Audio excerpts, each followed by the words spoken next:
திமுக ஆட்சிக்கு மணி அடிக்கப்பட்டு கவுண்டவுன் தொடங்கிவிட்டதாகவும் 169 நாட்களுக்கு பிறகு திமுக ஆட்சி அகற்றப்பட்டு பாஜக கூட்டணி ஆட்சி மலரும் எனவும் கூறியுள்ள பாஜக மாநில தலைவர் நயினார் நாகேந்திரன் நெல் கொள்முதலை கண்டுகொள்ளாமல் காவிரி டெல்டா உழவர்களை மோசமான சூழ்நிலைக்கு திமுக அரசு தள்ளியுள்ளதாக குற்றம் சாட்டியுள்ளார்.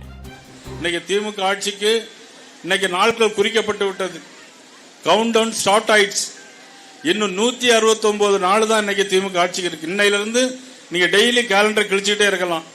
169 நாள் தான் இன்னைக்கு இருக்கு.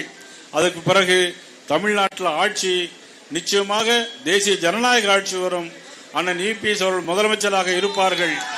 பயிரெல்லாம் இன்னைக்கு முளைத்திருக்கிறது. ஆனால் நெல் கொள்முதல் நிலையங்கள் எங்குமே கிடையாது.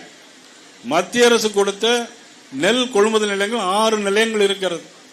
ஆனால் எங்கேயுமே தமிழ்நாட்டில் தமிழக அரசு சார்பாக நெல் கொள்முதல் நிலையங்கள் எங்குமே கிடையாது.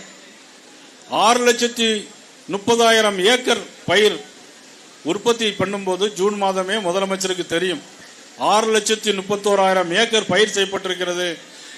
செப்டம்பர் மாதம் அறுவடை செய்ய வேண்டும், நெல் கொள்முதல் செய்ய வேண்டும் சொன்னால் முதலமைச்சர் கண்டு கொண்டாமல் இன்னைக்கு காவிரி டெல்டா பகுதியில் உள்ள எல்லா மக்களும் இன்னைக்கு விவசாயத்தினால் இங்கே பாதிக்கப்பட்டு அவர்கள் கடன் வாங்கி மிகப்பெரிய மோசமான ஒரு சூழ்நிலையில் இன்னைக்கு இருந்து கொண்டிருக்கிறார்கள் என்று சொன்னால் இன்னைக்கு இந்த ஆட்சி நமக்கு வேண்டுமா வேண்டாமா என்பதுதான் இன்றைக்கு தீர்மானம்.